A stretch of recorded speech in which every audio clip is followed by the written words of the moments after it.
In Tally Prime, you can include free items or items given as gifts in your invoices. The process involves using the concept of free quantities while recording transactions. Here is how you can add free items to an invoice in Tally Prime. Create a sales voucher. Start by creating a sales voucher for the transaction where you want to include free items. Add regular items. Add the regular items that the customer is purchasing as you normally would. Add free items.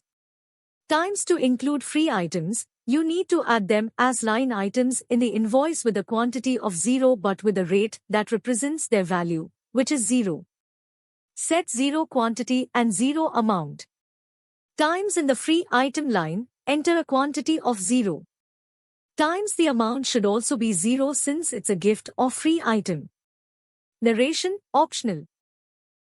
You can include a narration or note indicating that the item is being provided as a gift. Save and print the invoice. Save the voucher and print the invoice as usual.